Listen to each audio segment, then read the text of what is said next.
खाना रेडी है, हाथ धो ले चल।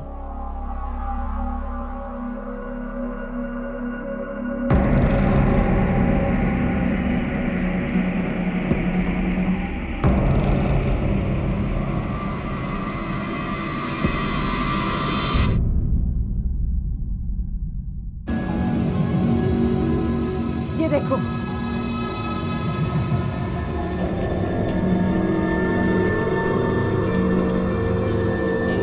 फिक्र मत करो, सब ठीक हो जाएगा। क्या ठीक हो जाएगा? हाँ, बिना कुछ किए कुछ ठीक नहीं होगा। मैं जानती हूँ मुझे क्या करना है। नमस्कार, आदाब। क्राइम पेट्रोल डायल 100 में आप सबका स्वागत है। कई बार हम में से कुछ लोग अपने आप को ऐसे हालात में घिरा हुआ पाते हैं कि जिनसे बाहर निकलना तो दूर, उन्हें बयां करना भी मुश्किल होता है। और इन हालात में घिरे होने की घबराहट और छटपटाहट कई बार उन्हें ऐसा कदम उठाने पर मजबूर कर देती है कि जिनका ना तो कोई तर्क दिखाई देता है और ना ही कोई औचित्य। पिघलने की हद तक गर्म लोहे के चिमटे से अपने आप को गुदवाती जिस गर्भवती महिला को आपने अभी देखा, वो शगुन त्रिवेदी है। दिल्ली के मध्यम वर्गीय इलाके में रहने वाली 30 वर्षीय महिला। और उसके साथ ऐसा करने वाली कोई और नहीं बल्कि उसकी अपनी माँ है, गायत्री त्रिवेदी। लेकिन उनसे ये सब करवाने वाले उनके वो हालात हैं जिनसे वो खुद और उनका पूरा परिवार गुजर रहा है। पर उनके इन हालात और उनकी इस अजीबोगरीब हरकत के मकसद और मतलब को सिर्फ सुनकर नहीं समझा जा सकता। उसे समझने और जानने के लिए हमें उनकी जिंदगी, उनके परिवार और उनके हालात को बहुत करीब से देखना होगा।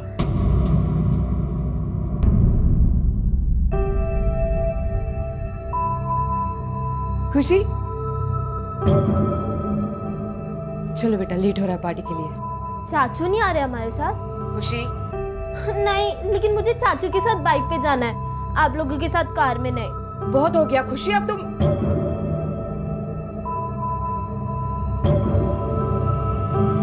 तुम्हें बाइक पे चलना है ना, मैं लेके चलता हूँ। चलो चलो। विनय, कहाँ गया था तू आज? हाँ, क्या हुआ? देख, मैं मम्मी पापा की तरह ना यहाँ बहस करने नहीं आई हूँ। जितना पूछी उसका सीधा सीधा जवाब चाहिए। तू ये सब बंद करेगा कि नहीं? नहीं करूंगा। तेरी जो मर्जी आती तू करती है, तो जो मेरी मर्जी आएगी वो मैं करूंगा।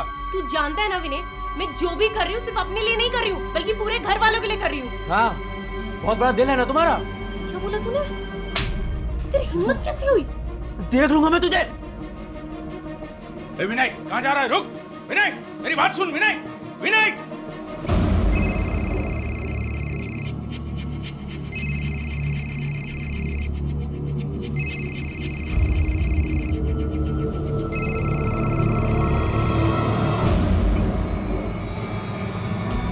मैं रास्ते में ही हूँ, घर के बाहर पहुंचकर मिस कॉल दूंगा, तुम आ जाना।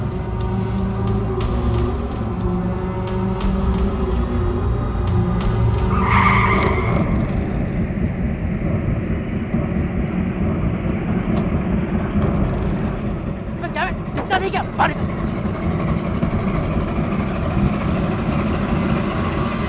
हेलो कंट्रोल रूम, ज्वालाहेड़ी के पास एक सुनसान सड़क पर एक बॉडी और एक कार मिली है।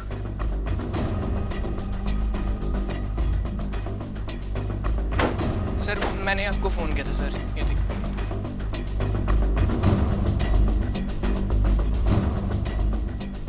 आसपास सर्च करो। सर, लगता है ये मामला एक्सीडेंट का है। अगर एक्सीडेंट होता तो बॉडी गाड़ी के अंदर होती, लेकिन ये बाहर है।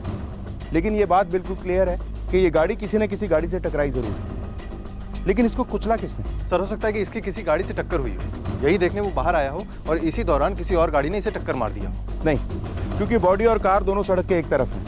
अगर किसी दूसरी कार ने इसे उड़ाया होता तो इस गाड़ी से टकराई जरूर होती, लेकिन इस गाड़ी की पोजीशन एकदम नीट है। और सर, एक अजीब बात और है, बॉडी के पास से ना तो वॉलेट मिला है, ना ही मोबाइल फोन और ना ही कोई आईडी प्रूफ। हो सकता है कि ये मोबाइल और वॉलेट अपने साथ लाया ही ना हो।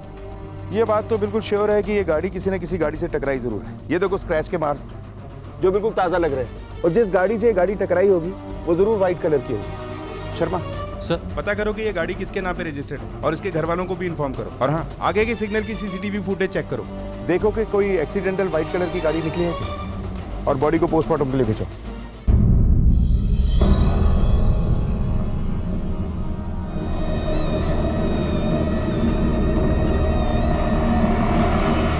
वो कार मेरी है, विनय मेरा छोटा भाई।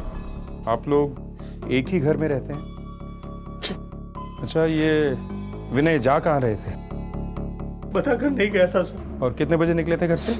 यही कोई 9:15 साढ़े 9 के बीच गया था। जब विनय घर से निकले तो आप लोग कहाँ थे? मैं अपनी बेटी खुशी और बीवी प्रीति को लेकर डिनर करने गया था बगल वाले रेस्टोरेंट में। तो मैं, मेरी वाइफ और मेरी बेटी शगुन, हम तीनों घर पे ही थे। तुम्हारी वजह से हुआ ये सबको। क्या जरूरत क्या थी विनय से उस बारे में बात करने की? लेकिन भैया मैंने तो सिर्फ उससे बात की थी। मुझे क्या पता था कि वो कभी लौट कर ही नहीं आएगा।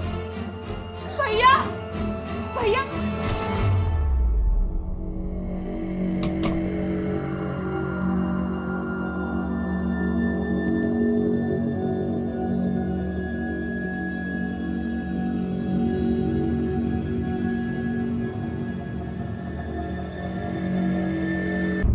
इसे साइन करवा के जाने दो इसे। साहब, आपका अंदाजा बिल्कुल सही था साहब। क्राइम स्पॉट के आगे वाले चौराहे के सीसीटीवी कैमरे की फुटेज में हमें एक व्हाइट कलर की वैन 9:50 पर अर्जेंसी में गुजरती हुई दिखाई दी है सर। ये देखिए, और इस स्पॉट से क्राइम स्पॉट की दूरी 10 से 12 मिनट की है। इसका फेंडर टूटा हुआ है, ये देखो। ये शायद उस एक्सीडेंट की वजह से टूटा होगा, लेकिन इसकी नंबर प्लेट क्लियर नहीं है। सर, विनय की पोस्टमार्टम रिपोर्ट सर। ठीक है, तुम जाओ। पोस्टमार्टम रिपोर्ट के हिसाब से विनय की मौत एक्सीडेंट से नहीं हुई, बल्कि उसके सर पर किसी भारी चीज से बार बार वार किया गया है। और मौत का वक्त है रात 9 बजे से 10 बजे के बीच। मतलब मेरा अंदाजा सही था, यह एक एक्सीडेंट नहीं बल्कि मर्डर है। सर, इसका मतलब यह है कि किसी ने पहले विनय को मारा, उसके बाद उसके ऊपर गाड़ी चढ़ाई है। लेकिन कोई ऐसा क्यों करेगा सर? इस मर्डर को एक्सीडेंट की शक्ल देने के लिए, या फिर इस बात की डबल श्योरिटी के लिए कि विनय मर चुका है, या फिर हो सकता है कि दोनों ही वजह। सर, अगर ये मर्डर है तो हो सकता है वजह रोड रेज हो सकता है विनय की गाड़ी की टक्कर किसी दूसरी गाड़ी से हुई है, और इस टक्कर की वजह से विनय की उस आदमी से लड़ाई हुई है, और इसी लड़ाई झगड़े में उस आदमी ने किसी भारी चीज से विनय के सर पे वार किया हो और उसके बाद उसे कुचलकर भाग गया। लेकिन ऐसे में वो दूसरा ड्राइवर उसका वॉलेट और फोन लेकर क्यों जाएगा? एक काम करो सर, वारदात वाले दिन की विनय की कॉल डिटेल्स निकालो और देखो कि उसकी किस किस से बात हुई थी। हो सकता है इसमें से ही किसी ने उसे वहां बुलाया। ठीक है सर। शगुन, ऐसे बेचैन होकर इधर उधर घूमने से क्या होगा? देख, मामला भी बहुत गर्म है। अभी हमें चुप्पी लगाकर बैठना होगा, नहीं तो फंस जाएंगे हम। समझ रही है ना तू? अच्छा, जाके अपने कमरे में आराम कर।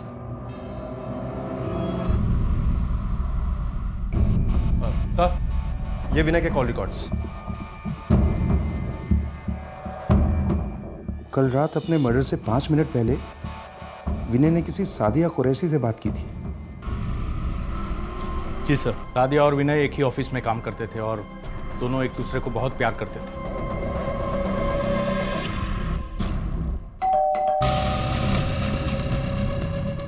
जी, हमें सादिया से बात करनी है, वो घर पे है। मुझे बताइए क्या बात है, मैं उसका बड़ा भाई। मैंने कहा हमें सिर्फ सादिया से बात करनी है। हमने सुना है तुम दोनों एक दूसरे से प्यार करते थे। शादी की थी सर हम दोनों ने, कब? कुछ महीने पहले। लेकिन विनय के परिवार में से हमें इस बारे में किसी ने कुछ नहीं बताया। हम दोनों जानते थे कि इस रिश्ते के लिए विनय की फैमिली कभी भी नहीं मानेगी, इसलिए हमने चुपके शादी की थी। मरने से ठीक पहले विनय ने तुम्हें कॉल किया था, क्या कहा था उसने? सर, उसकी लड़ाई हो गई थी उसके घर वालों से। वो काफी परेशान था, इसलिए उसने कहा कि मैं तुमसे मिलना चाहता हूँ सादिया। मैं रास्ते में ही हूँ, घर के बाहर पहुंचकर मिस कॉल दूंगा, तुम बाहर आ जाना। लेकिन वो आया नहीं सर। मैंने कई बार उसे फोन भी ट्राई किया, लेकिन उसका फोन स्विच ऑफ आ रहा था। अच्छा, विनय की फैमिली में से कभी किसी से मिली हो तुम? सर, एक बार उसकी माँ आई थी हमारे ऑफिस। देख, मैं तुझे आखिरी बार समझा रही हूँ, मेरे बेटे का पीछा छोड़, नहीं तो ठीक नहीं हो। सुन रही है तो मैं क्या कह रही हूँ? क्या तुम्हें ऐसा लगता है कि विनय के मौत के पीछे उसके परिवार में से ही किसी का हाथ? नहीं सर, लेकिन हमारी शादी को लेके विनय और उसके परिवार वालों में काफी मनमुटाव था। जब इस घर में तुम दोनों अकेले रहते हो, तुम्हारे अम्मी अब्बू?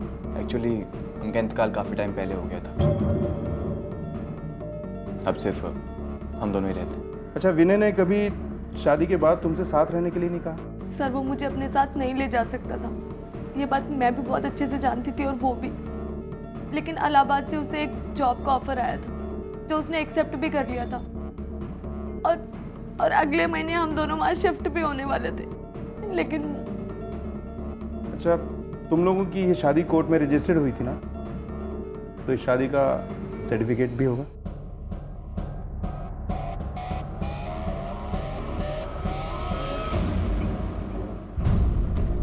इस अफजल के फोन लोकेशन निकालकर कत्ल के वक्त और लोकेशन के साथ मैच करो।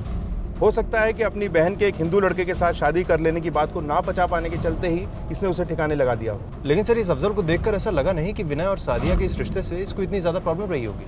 विनय की मौत के बाद अफजल के पास ऐसा दिखाने के लिए था भी क्या शर्मा? अगर अफजल इतना ही लिबरल होता तो सादिया ने पहले ही अपने और विनय के रिश्ते के बारे में इसे बता दिया होता और इनकी शादी के सर्टिफिकेट पे सबसे पहला विटनेस में नाम अफजल का होता, जो कि नहीं है। और हाँ, इसके अलावा जो विटनेस हैं शादी के, उन सबसे भी हमें बात करनी होगी। सादिया मेरी कॉलेज फ्रेंड थी, इसलिए मैं उसके शादी में विटनेस बन के गई थी। सादिया और विनय के रिश्ते के बारे में क्या कहेंगी आप? सर वो अपने रिश्ते से बहुत खुश था, मुझे कभी ऐसा नहीं लगा कि वो कोई प्रॉब्लम में है। और सादिया? हाँ सर, सादिया भी बहुत खुश थी, लेकिन वो अपने भाई अफजल को लेकर थोड़ी परेशान थी। अफजल बहुत गुस्से वाला लड़का है। सादिया ने इसीलिए अपनी शादी की बात उसे नहीं बताई थी, पर पता नहीं उसे कैसे पता चल गया। उसने बहुत बड़ा तूफान खड़ा कर दिया सर। सादिया का अगर नाम भी लिया ना साले अपने मुंह से, तेरी मुंडी काट के चौराहे पर लटका दूंगा। तेरे घर वाले भी तेरी लाश नहीं पहचान पाएंगे, समझा कि नहीं? लेकिन सादिया और विनय ने शादी कर ली और बाद में अफजल को सब कुछ बता दिया था। नहीं साहब, मैंने विनय को नहीं मारा है, लेकिन सर अगर शादी से पहले पता चल जाता ना तो मैं उसको जरूर मार देता। और फिर शादी के बाद विनय को मार के साहब अपनी बहन को बेवा क्यों करता मैं? इसलिए चुपचाप अपने आप को समझा लिया कि नहीं, सादिया की इसमें खुशी है, इसलिए कुछ नहीं करना। सर कॉल रिकॉर्ड्स के मुताबिक तो मर्डर के वक्त अफजल लोकेशन के आसपास भी नहीं था। हो सकता है अफजल ने ये काम किसी और से करवाया। इसकी पूरी कॉल हिस्ट्री निकालो और देखो कि क्या ये किसी प्रोफेशनल किलर के टच में था। ठीक है सर। हेलो, क्या? विनय के पिता अशोक त्रिवेदी ने विनय का लाइफ इंश्योरेंस क्लेम किया है, क्योंकि एक मर्डर केस है और इसका इन्वेस्टिगेशन अभी चल रहा है, तो मुझे लगा कि आप लोगों को बताना जरूरी होगा। कितने का क्लेम है ये? 40 लाख का, और इसके नॉमिनी भी उनके माता पिता ही हैं। इन्फॉर्मेशन के लिए शुक्रिया, लेकिन अभी इस क्लेम को होल्ड पे ही रखिएगा। Thank you. क्या बोल रहे हो सर आप? विनय उस सादिया से शादी, और वो हम लोगों को छोड़कर इलाहाबाद जाने वाला था? आप लोग तो ऐसे रिएक्ट कर रहे हैं जैसे आप लोगों को उम्मीद ही नहीं थी कि ऐसा कुछ हो सकता है। अगर ऐसा ही था तो आपकी पत्नी विनय और सादिया के ऑफिस में जाके हंगामा क्यों कर रही थी? तो और क्या करती मैं? वो लड़की तो पीछे ही पड़ गई थी मेरे विनय के। मुझे अफसोस है कि विनय के इंश्योरेंस के लिए जो आप लोगों ने क्लेम किया था उसे हमने रुकवा दिया है।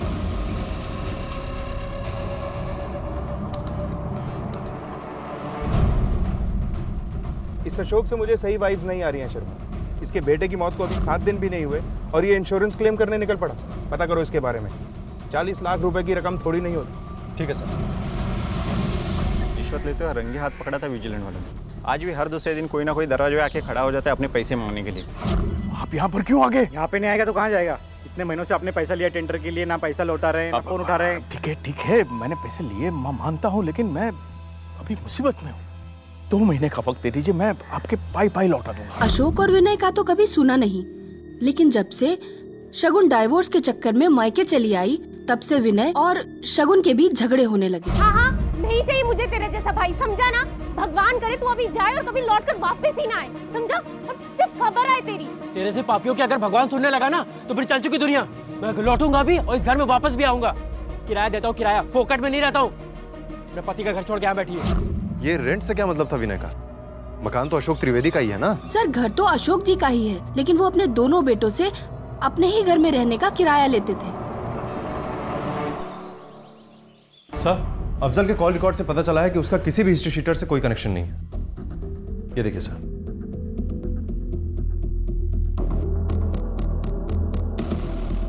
हो ना हो ये काम किसी कॉन्ट्रैक्ट किलर का ही है और इसमें विनय के किसी अपने का ही हाथ है।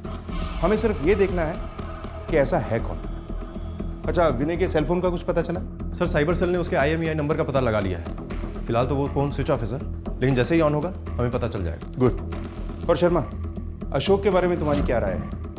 क्या अशोक अपने बेटे का कत्ल करवा सकता है? सर ऐसे तो कोई वजह नज़र नहीं आती, लेकिन अगर बात विनय के इंश्योरेंस मनी का हो भी सकता है सर। एग्जैक्टली। बात सिर्फ पैसे की नहीं है, सख्त ज़रूरत की भी है। अशोक ने जिन लोगों से पैसे ले रखे थे वो अपने पैसे वापस मांगने के लिए अशोक पर दबाव बना रहे थे, और अशोक के पास इतने पैसे थे नहीं कि उनके पैसे लौटा सकता। मुझे लगता है कि इसी वजह से अशोक ने अपने दोनों बेटों में से एक की बलि चढ़ाने का फैसला ले लिया होगा। हो सकता है सर। अशोक के अलावा मेरा डाउट विनय की बहन शगुन पर भी है। हम ये तो जानते हैं कि दोनों के रिश्ते खराब थे, पर क्या ये रिश्ते इतने खराब थे जिसकी वजह से विनय का मर्डर हो गया? एक काम करो सर, विनय के पिछले 6 महीने की कॉल डिटेल्स निकलवाओ और देखो कि इसकी जिंदगी में कौन कौन शामिल था और कौन कौन कितना करीब या दूर था। ठीक है सर। विनय की हत्या के मामले में जिन 2 लोगों पर पुलिस को सबसे ज्यादा शक था, उनमें पहला नाम था उसके अपने ही पिता अशोक त्रिवेदी का, जिन्हें लोगों का लाखों रुपया लौटाना था, लेकिन ऐसा कर पाने की उनकी हालत बिल्कुल नहीं थी। लेनदारों ने उनका जीना मुश्किल कर दिया था, और ऐसे में विनय के इंश्योरेंस के 40 लाख रुपए उनकी जिंदगी की इस मुश्किल को एक पल में आसान कर सकते थे। पिता अशोक के अलावा इस हत्या के मामले में पुलिस को जिस दूसरे व्यक्ति पर शक था वो थी विनय की बड़ी बहन शगुन। तहकीकात के दौरान परिवार के पड़ोसियों से पुलिस को पता चला था कि शगुन विनय से नाराज रहा करती थी और विनय भी शगुन को पसंद नहीं करता। शगुन का अपने ही बदन को गर्म चिमटे से गुदवाना, जो कि काफी संदेशपद और असामान्य घटना थी। क्या उस घटना का इस हत्या से कोई ताल्लुक था? क्या शगुन अपने भाई की हत्या कर सकती थी? तो क्या यह संभव था कि इन दोनों ने ही मिलकर इस हत्या को अंजाम दिया हो, या फिर गुनहगार कोई और ही था? पुलिस अभी इन सवालों के जवाब ढूंढ ही रही थी कि तभी विनय के फोन कॉल डिटेल्स में एक ऐसा नंबर नजर आया जिसने इस मामले में एक नया आयाम जोड़ दिया।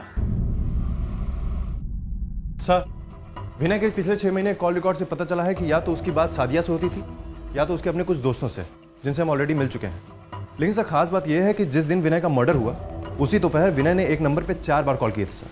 पहले 3 कॉल की ड्यूरेशन सिर्फ 2-2 सेकंड की थी सर, लेकिन जो चौथी बार कॉल किया उसकी ड्यूरेशन लगभग 35 मिनट की थी, और ये नंबर किसी अरविंद शर्मा के नाम पर है सर।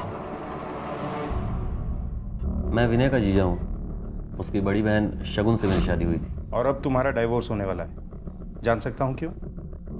उसके पिता अशोक त्रिवेदी की वजह से। दरअसल मैं एक गवर्नमेंट कॉन्ट्रैक्टर हूँ। रिश्ते में तो वो मेरे ससुर थे, लेकिन अपना हर काम उन्हें पैसे देकर ही करवाया है मैंने। एक दिन उन्हें सस्पेंड कर दिया गया और मेरे लाखों रुपए फंस गए। पैसों के चक्कर में पहले बहस हुई और फिर गाली गलौज। इसी कारण से हमारे बीच रिश्ते बहुत बिगड़ गए। एक दिन घर छोड़ के वो मैके चली गई और वहां जाके उसने घरेलू हिंसा, दहेज मांगने का झूठा केस फाइल कर दिया मेरे खिलाफ। जिस दिन विनय का कत्ल हुआ उस दिन विनय ने आपको कई कॉल किए थे, बताएंगे क्यों? सर, वो मेरी मदद करना चाहता था।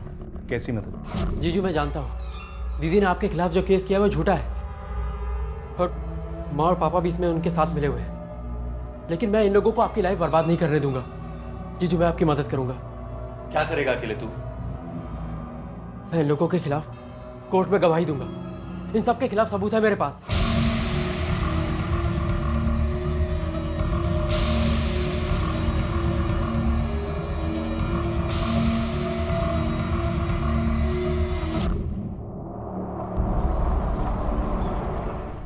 अरविंद ने हमें बताया कि आप और आपकी बेटी उसे झूठे डोमेस्टिक वायलेंस केस में फंसाना चाहते हैं। झूठ बोल रहा है वो अरविंद, बल्कि मैंने ही विनय को भेजा था अपने घर। मेरा कुछ सामान रह गया था इसीलिए।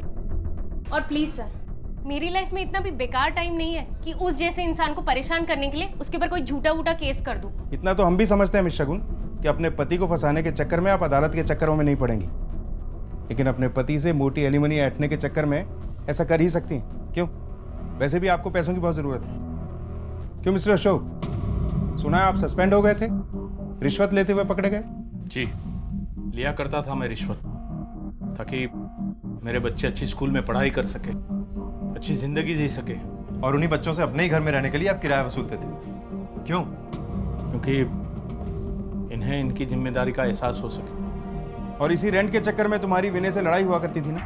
हाँ सर, मैं मानती हूँ कि मेरी और विनय की नहीं जमती थी, लेकिन उसकी वजह मैं नहीं थी, बल्कि वो सादिया थी। और विनय और सादिया को पहली बार मैंने ही देखा था, और जैसे ही मुझे उन दोनों के बारे में पता चला मैंने सीधे आके मम्मी पापा को बता दिया।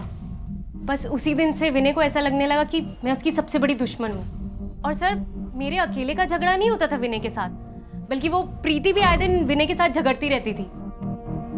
प्रीति कौन? तुम्हारे दूसरे भाई नितिन की बीवी? उसे क्या परेशानी थी विनय से? पता नहीं क्यों, लेकिन उसे खुशी का विनय के साथ वक्त बिताना अच्छा नहीं लगता था। कहाँ है तुम्हारा ये भाई नितिन और उसकी बीवी प्रीति? वो दोनों तो ऑफिस गए हैं सर। शगुन के पति अरविंद ने जो हमको कहा, अगर वो सही है तो शगुन के पास बहुत स्ट्रांग मोटिव है विनय के कत्ल का। शगुन अपने पति से मोटी एलिमनी एक्ट कर अपनी लाइफ सेट करने का प्लान बना रही थी, लेकिन विनय बीच में आ गया। विनय ने शगुन को धमकी दी कि वो शगुन के खिलाफ अदालत में गवाही देकर अरविंद का साथ देगा, और उसे ऐसा करने से रोकने के लिए ही शगुन ने विनय को मरवा दिया। हाँ सर, और इस शगुन ने विनय और प्रीति के झगड़े को लेकर भी कुछ कहा था। मुझे नहीं पता इस बात में कितनी सच्चाई है। हो सकता है ये सही हो, या ये भी हो सकता है कि प्रीति का नाम लेकर वो हमारा ध्यान भटकाना चाहती हो। अभी पता चल जाएगा। हमने सुना है कि विनय के साथ आपके झगड़े हुआ करते थे। जान सकता हूँ क्यों? किसने बताया आपको ये? ठीक है, सवाल मत पूछिए, मैंने जो पूछा है उसका जवाब दीजिए। झगड़े हुआ करते थे या नहीं, और अगर होते थे तो क्यों? जी, वो विनय के साथ खुशी का काफ़ी टाइम वेस्ट हुआ करता था, बस इसी वजह से थोड़ी कहासुनी हो गई थी, बाकी कुछ नहीं। इस टाइम वेस्ट का कोई एग्जाम्पल दे सकती हैं? जी, वो विनय खुशी को पहले स्कूल छोड़ा करता था अपनी बाइक पर।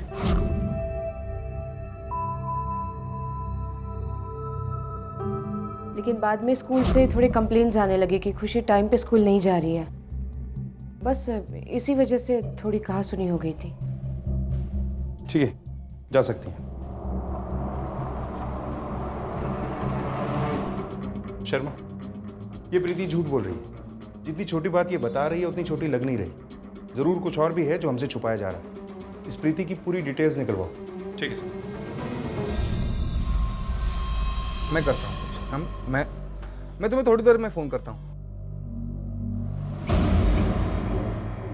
किससे बात कर रहे थे? वो मेरे ऑफिस से फोन था। अच्छा, पैसों का इंतजाम हुआ?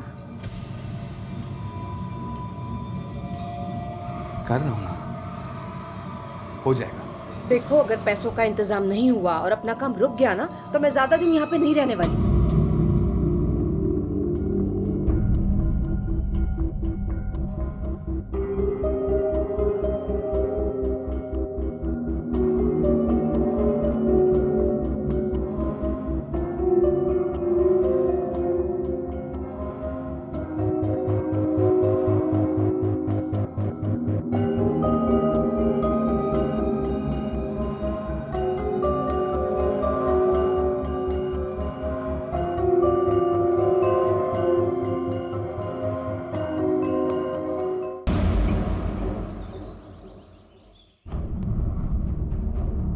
सर, प्रीति के पिछले 6 महीने कॉल रिकॉर्ड में एक भी कॉल ऐसा नहीं है जिस पे शक किया जा सके, सिवाय एक कॉल के जो उसने कल रात को करीब 3 बजे किया था।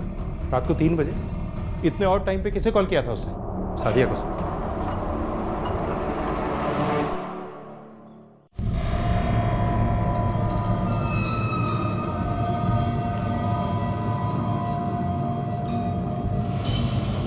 भाई ये तो उस लौंडे का बटुआ से।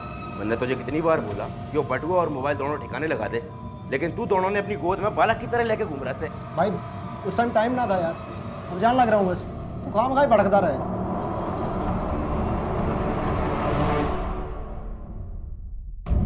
जी सर, मैंने सादिया को फोन किया था क्योंकि मुझे शक था कि उसका मेरे पति के साथ कुछ चक्कर चल रहा है। क्या? सादिया बात कर रही है ना तू? मैं प्रीति, नितिन की वाइफ। मैं सब जानती हूँ। विनय के मरने से पहले से तुम दोनों बात कर रहे हो। अफेयर चल रहा है ना तुम दोनों का? क्या बकवास कर रही हैं आप? और इस बारे में जो भी पूछना है ना, जाके अपने पति से पूछिए। नहीं रातों किससे बात कर रही है तू? हेलो, हाँ क्या चाहिए मुझसे? बात कर। नितिन सादिया से पैसे क्यों ले रहा था? जी सर, मैंने नितिन से पूछा कि उन्होंने सादिया से पैसे क्यों लिए थे, मगर कुछ बताया नहीं। पागल हो गए हो? हाँ, उससे पैसे लेने की क्या जरूरत थी? अरे प्रीति, तुम्हें भी पता है हमें पैसों की कितनी जरूरत थी। और अफजल, आज तुम्हारी वजह से इन पैसों के चक्कर में उसने मुझसे कितने गंदे से बात की है। मैं बात करता हूँ ना अफजल से, फोन पे बात करता हूँ, मिलके बात करता हूँ, और जरूरत पड़ेगी ना तो किसी और से पैसे ले लूंगा और ये सादिया का कर्जा चुका दूंगा। विनय से शादी करके मैंने अपनी जिंदगी की सबसे बड़ी गलती की थी। और इस बात का एहसास मुझे हो गया था। सर वो बिल्कुल भी वैसा नहीं था जैसा मैं सोच रही थी। और उसकी फैमिली वो तो एकदम अजीब ही थी, किसी की किसी से नहीं बनती थी। और दूसरी तरफ विनय, वो हमारी कंपनी में सिर्फ एक इंटर्न था सर, और वो इसी पोजीशन पे खुश भी था। लाइफ को लेकर उसकी कोई सीरियस प्लानिंग नहीं थी। मेरी जिम्मेदारी उठाना तो दूर की बात, वो मुझसे ही पैसे लेके अपना खर्चा चलाया करता था।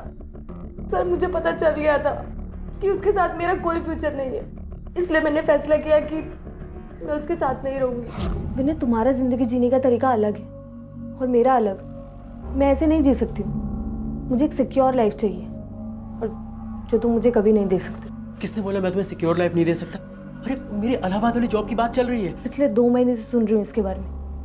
अब तक तो कुछ नहीं हुआ और होगा भी नहीं, इसलिए बेटर होगा कि हम लोग अलग हो जाएं। जो बात हो ही नहीं सकती वो बात बार बार बोल के क्या फायदा? तुम मुझे छोड़ के नहीं जा सकती। मैं तुम्हें छोड़ के मेरा हाथ दर्द कर रहा है, छोड़ो। सर विनय की फैमिली में एक नितिन भैया ही थे जिनकी वो बहुत तारीफ करता था, तो मैंने उनसे मिलकर बात करने का फैसला किया। नितिन भैया, अब मैं समझ चुकी हूँ कि मैं और विनय एक साथ खुश नहीं रह सकती, इसलिए मैं अलग होना चाहती हूँ। लेकिन विनय की समझने को तैयार ही नहीं। भैया प्लीज़ आप मेरी मदद कीजिए, प्लीज़ उसको समझाइए कि वो मुझे डिवोर्स दे दे। मैं थोड़ा जिद्दी है, लेकिन तुम फिक्र मत करो, वो मेरी बात नहीं टालेगा। मैं बात करूंगा उससे, लेकिन उसके लिए मुझे एक फेवर चाहिए तुमसे। मुझे तुमसे एक लोन चाहिए। सर उस दिन से लेकर आज तक उस आदमी ने मुझसे 3 लाख रुपए ऐंठे हैं। आज तक जितना भी मैंने कमाया पहले उस विनय ने ले लिया, और बचा कुचा उसके भाई नितिन ने। और फिर तुमने नितिन पे दबाव बनाना शुरू किया कि वो विनय को मारकर तुम्हारा कर्ज उतार दे, और उसने ऐसा कर भी दिया। नहीं सर, अल्लाह गवाह है, मैंने कभी भी विनय का बुरा नहीं चाहा। तुमने अपने भाई अफजल को क्यों नहीं बताया कि तुम विनय से तलाक लेना चाहती हो? ये बात मैं अफजल को बताती तो पता नहीं क्या करता विनय के साथ। विनय की सलामती के लिए मैंने अफजल को कुछ नहीं बताया।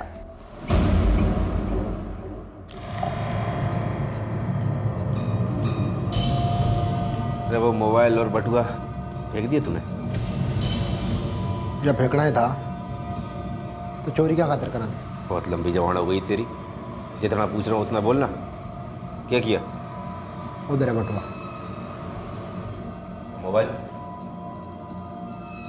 मोबाइल दे दिया मैंने बेचने खातिर दुकान पर। अरे बावड़ी पूछ, अगर मोबाइल पुलिस के हाथ लग गया तो जो माएगा तो बेवकूफ ला रहा है मैंने। जितना तू ला रहा है ना उतना हूँ नहीं मैं।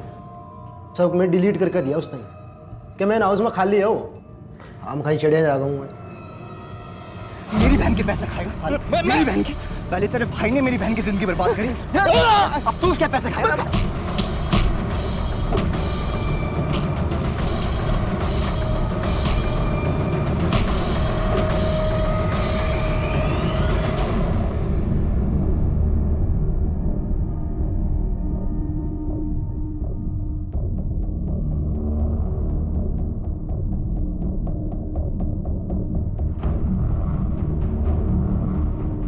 मैडम, डॉक्टर ने कुछ बताया? नहीं पापा, वो अभी भी ऑपरेशन थिएटर में ही है।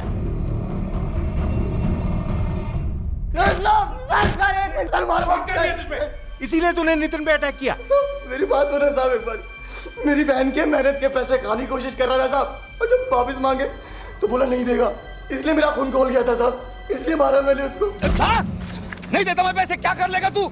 क्या कर लूंगा तुझे बता दूंगा। बाप भी पैसे देगा।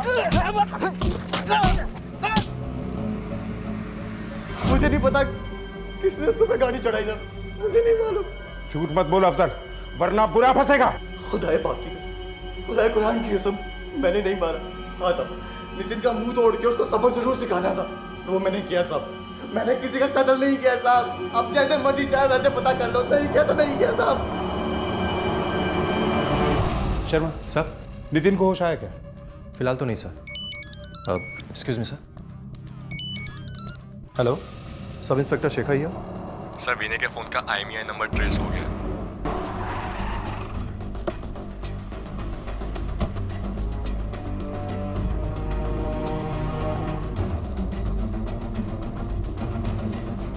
Excuse me. Yes sir. वो फोन कहाँ है? सर यही है वो फोन। कौन लेके आया था? 30 साल का कोई बंदा था, मोबाइल बेचने आया था। सिम कार्ड कहाँ है इसका? सर सिम कार्ड तो नहीं था, पूरा मोबाइल फॉर्मेट मारा हुआ था। जो आदमी से लेकर आया था उसकी शक्ल याद है? स्केच बनवा सकते हो? जी सर। अरेंज करो।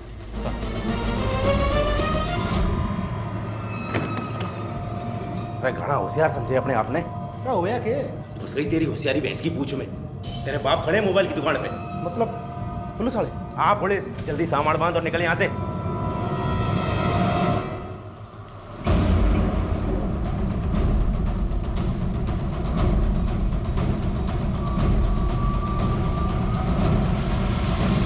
शर्मा सर, विनय के फोन को साइबर सेल में भिजवाओ और बोलो कि इसका डाटा रिट्रीव करने की कोशिश करें। ठीक है सर।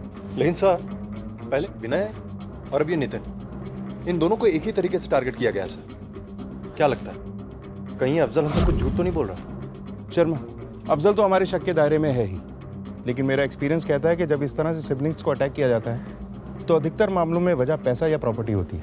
पता करो कि नितिन और विनय की मौत से सबसे ज्यादा फायदा किसे होने वाला था। सर इन दोनों की मौत से तो सबसे ज्यादा फायदा शगुन को ही हो सकता है सर। शर्मा, ये भी पता करो कि अशोक की कितनी प्रॉपर्टी है और इनके घर की मार्केट प्राइस क्या है। ठीक है सर। विनय की हत्या की शक की सुई उसके अपने पिता अशोक, उसकी बहन शगुन, उसकी पत्नी सादिया के भाई अफजल से होती हुई उसके बड़े भाई नितिन पर आकर टिकी ही थी कि नितिन पर जानलेवा हमला हो गया। और इस हमले ने पुलिस द्वारा लगाए गए अब तक के उनके अंदाजों और अनुमानों को हिलाकर रख दिया। नितिन की हत्या के हालात भी ठीक वैसे ही थे जिन हालात में विनय की मौत हुई थी। यह साफ था कि कोई एक ही व्यक्ति था जो इन दोनों भाइयों की जान लेना चाहता था, और वो सिर्फ शगुन ही थी जिसे अपने इन दोनों भाइयों के मरने से सीधा फायदा हो सकता था। तो क्या ये दोनों ही अपराध शगुन ने किए थे या करवाए थे? और अगर हाँ, तो क्या इन्हें अंजाम देने में उसके पिता अशोक भी उसके साथ थे, या फिर सच कुछ और ही था, कुछ ऐसा जिसकी अभी तक किसी ने कल्पना भी नहीं की थी? सर मैंने पता किया है, अशोक के पास प्रॉपर्टी के नाम पर कुछ भी नहीं है, और जो कुछ भी था वो सस्पेंड होने के बाद कर्जदारों के कर्ज देने में बिक चुका है। यहाँ तक कि उसका अपना घर भी किसी प्राइवेट फाइनेंसर के पास गिरवी पड़ा हुआ है सर। मुझे ये मामला प्रॉपर्टी का नहीं लगता सर। अगर विनय के मर्डर और नितिन पे हुए हमले की वजह प्रॉपर्टी नहीं है तो हो सकता है कि प्रॉपर्टी ना होने के चलते ये हुआ।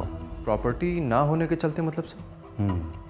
अपने भाइयों की मौत से शगुन को कुछ नहीं मिलता, लेकिन अपने बेटों की मौत से अशोक को वो सब कुछ मिल जाता जो उसने अब तक खोया है। खाली विनय का इंश्योरेंस कवर 40 लाख का था। अगर नितिन का भी इतना ही होता है तो अशोक की सारी प्रॉब्लम सॉल्व हो जाती है। सर, साइबर सेल ने विनय के मोबाइल से डेटा रिकवर कर लिया। सारे डेटा इस पेन ड्राइव में। देखो,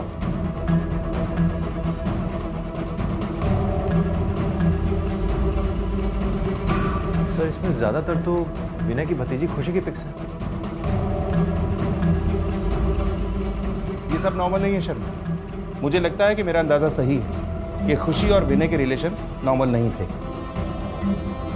और सर ये देखिए, यहाँ पर एक वीडियो भी है। यानी अरविंद सही कह रहा था कि विनय जरूर उसकी मदद करना चाहता था, और शायद ये वही वीडियो है जो विनय अरविंद को देना चाहता था।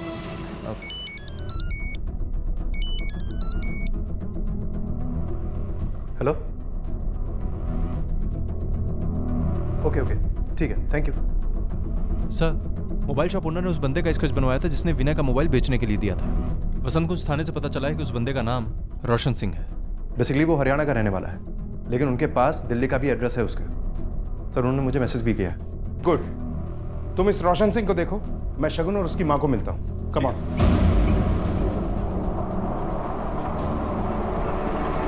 ये यहीं कहीं रहता है ना? कल तक तो यहीं रहते थे, रात में ही दोनों चले गए। दोनों? इसके साथ कोई और भी रहता था क्या? रिश्ते में बड़ा भाई लगता था, दोनों मिलके कुछ साथ में काम करते थे। अच्छा, यहाँ से कहाँ गए होंगे कुछ तो बताया होगा ना उन्होंने? नहीं साहब, नहीं पूछा, लेकिन गाड़ी उनकी यहीं है, वो शायद वापस आ जाए। गाड़ी?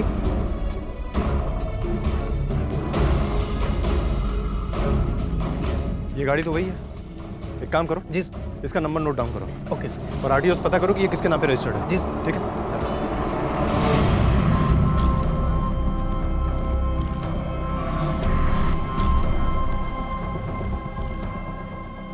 हाँ, मतलब खुशी का थोड़ा झुकाव था विनय की तरफ।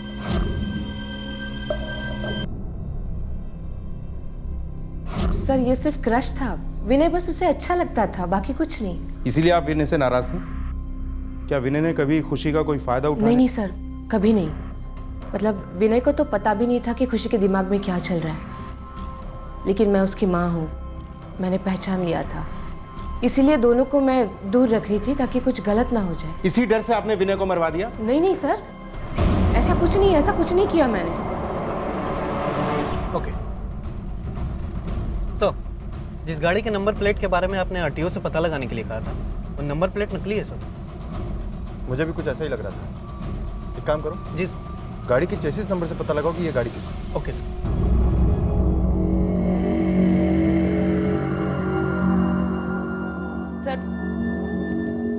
मुझसे बहुत बड़ी गलती हो गई सर। मैंने ये सब सिर्फ अरविंद से बदला लेने के लिए किया। किस बात का बदला? सर अरविंद ने मुझसे शादी इसीलिए की क्योंकि मेरे पापा बड़ी पोस्ट पे काम करते थे, और जैसे पापा सस्पेंड हो गए सर, उसका तो अचानक से रवैया ही बदल गया। सर आप जानते हैं, मेरे पापा ने मेरी शादी करवाने के लिए हमारा घर तक गिरवी रख दिया था। सर उस अरविंद ने मुझे धमकियां देना शुरू कर दिया था, कहता था मैं तुम्हें छोड़ दूंगा हमेशा हमेशा के लिए। इसीलिए मैंने तय कर लिया मैं इसे चैन से जीने नहीं दूं। और जब विनय ने अरविंद का साथ देने की बात कही तो अरविंद के साथ साथ विनय भी तुम्हारा दुश्मन हो गया और तुमने अपने ही भाई को मरवा डाला। नहीं सर, ये सच नहीं है। मैं मानती हूँ कि विनय और मेरी नहीं बनती थी, लेकिन था तो वो मेरा छोटा भाई ना। मैं अपने भाई की जान कैसे ले सकती हूँ सर? मेरा यकीन कीजिए सर, मैंने विनय की जान नहीं ली सर, मैंने उसे नहीं मारा। हेलो, क्या? ठीक, नितिन को होश आ गया। अफजल और उसके साथियों ने तुम पे अटैक किया। उसके बाद उसने सफेद वैन से टक्कर मार मार कर तुम्हारी जान लेने की कोशिश की। पक्का बता नहीं सकता सर।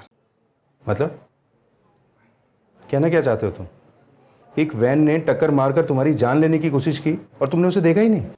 पीछे से टक्कर मारी थी ना सर, गिर गया और बेहोश हो गया, देख नहीं पाया। सर मुझे लगता है कि ये नितिन झूठ बोल रहा है, क्योंकि चलती गाड़ी के अंदर ना देख पाना ये तो पॉसिबल है, लेकिन इतनी बड़ी गाड़ी को ना देख पाना ये कैसे पॉसिबल हो सकता है सर? समझ में नहीं आ रहा है कि ये नितिन अगर झूठ बोल रहा है तो क्यों? कोई ऐसे आदमियों को क्यों बचाना चाहेगा जिनके हाथों इसकी जान जाते जाते बची? खैर, इस कार के मालिक का कुछ पता चला? हाँ सर, वो गाड़ी करीब 9 महीने पहले कानपुर से चोरी हुई थी। मैंने वहाँ की पुलिस से भी कंफर्म कर लिया है सर। और कोई लीड? मतलब रोशन का फोन नंबर या एड्रेस? नहीं सर, अभी तो कुछ पता नहीं चला है। ये रोशन हरियाणवी बोलता था, लेकिन गाड़ी इसने कानपुर से चोरी की। इस बात के स्ट्रॉन्ग चांसेस हैं कि कानपुर से इसका कोई ना कोई कनेक्शन जरूर है। मुजरिम था, हो सकता है कभी कानपुर में एक्टिव हो। अगर ऐसा है तो कानपुर पुलिस के पास इसका रिकॉर्ड जरूर होगा। मैं अभी पता करता हूँ सर। I'm sorry, मेरी वजह से तुम्हारे साथ ये सब कुछ। अगर उस दिन मैं आप पे शक करके सादिया को फोन नहीं करती तो शायद आपके साथ ये सब नहीं होता।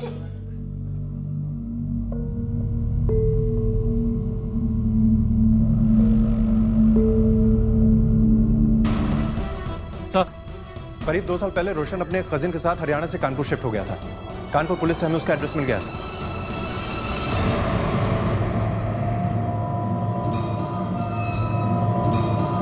ये सारा कमरा साफ करना पड़ेगा। यह सब तेरी वजह से है। अगर तूने मेरी बात मानी होती तो हमने दिल्ली ना छोड़ना पड़ती और ना ये कमरे में चुपके रहना पड़ता। भाई तू कमाल कर रहा है। ये बोल दिया ना, हो गया तो हो गया। तू से एक बात लेकर सुना लग रहा मैंने जब कहा।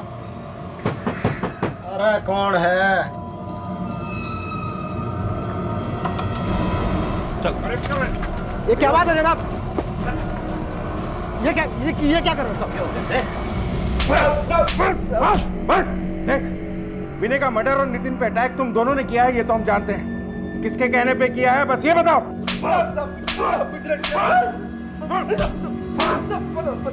बताओ सर, हमारे पास उसकी गाड़ी का नंबर था साहब। हमें बताया गया था कि वो गाड़ी में अकेला आएगा, उसे मारना।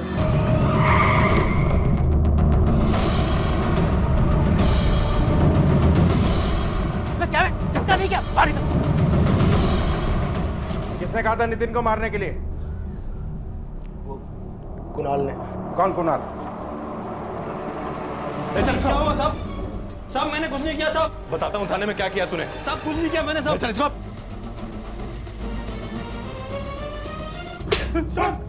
बोलो विनय का खून क्यों किया और नितिन पे अटैक क्यों करवाया? साहब मैं नितिन के ऑफिस में प्यून।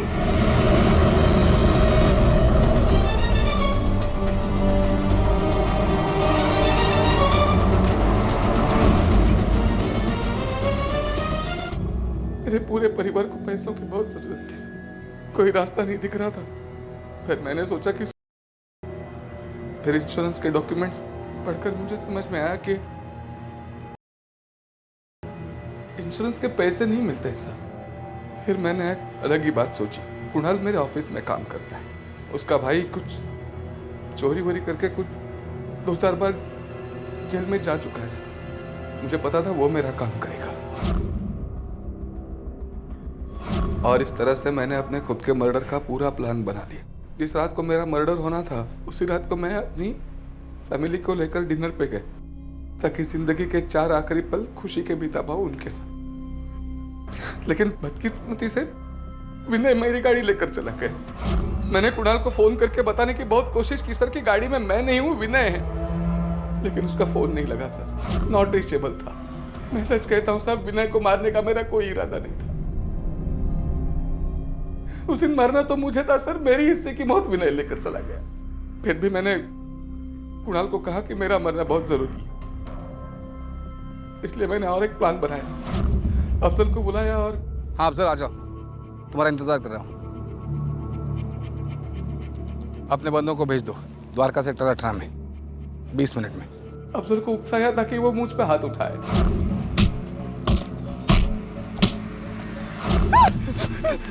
मत मारो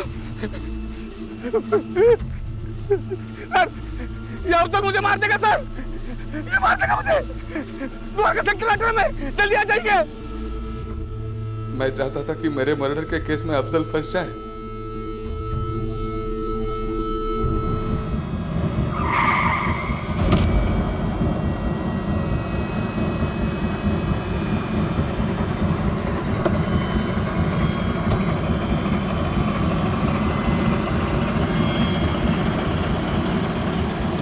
ये सब मेरा किया हुआ है, क्योंकि और कोई चारा नहीं था मेरे पास। मेरी पत्नी प्रीति मुझे अक्सर कहा करती थी, धमकियां देती थी कि अगर मैं मेरे परिवार को छोड़कर कहीं अलग नहीं रहने गया उनको लेकर, तो मुझे छोड़कर चली जाएगी सर।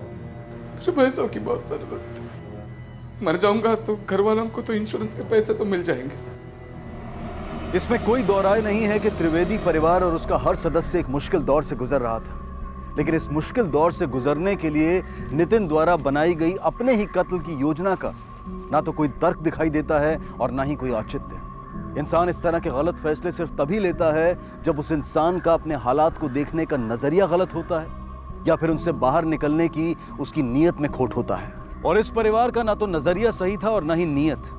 विनय ने सादिया से शादी तो की, लेकिन उसे अपनी जिम्मेदारियों का ख्याल तक नहीं था। शगुन अपने परिवार के प्रति अपनी जिम्मेदारियों को समझती थी, लेकिन उसकी नीयत में खोट थी, वरना वो अपने पति अरविंद को फंसाने की साजिश रचने की बजाय उससे बातचीत करके समस्या का हल निकालने की कोशिश करती। नितिन भी अपने पैसे की कमी को अपनी समझ और अपनी मेहनत से पूरा कर सकता था, जो कि सही भी होता, लेकिन इनमें से हर किसी ने वही किया जो उन्हें नहीं करना चाहिए था, और नतीजा उनकी कहानी का अंत इतना दुखद रहा। इस कहानी में हम सब के लिए सबक है कि हम अपनी नीयत और नजरिए दोनों की दिशा और दशा का ख्याल रखें। अब मैं अनूप सोनी आपसे विदा लेता हूं, फिर मुलाकात होगी अगले एपिसोड में एक और चौंका देने वाले केस के साथ। तब तक अपना और अपने परिवार का ख्याल रखें और देखते रहें क्राइम पेट्रोल डायल 100। सबक एक को सीख हम सबको। जय हिंद।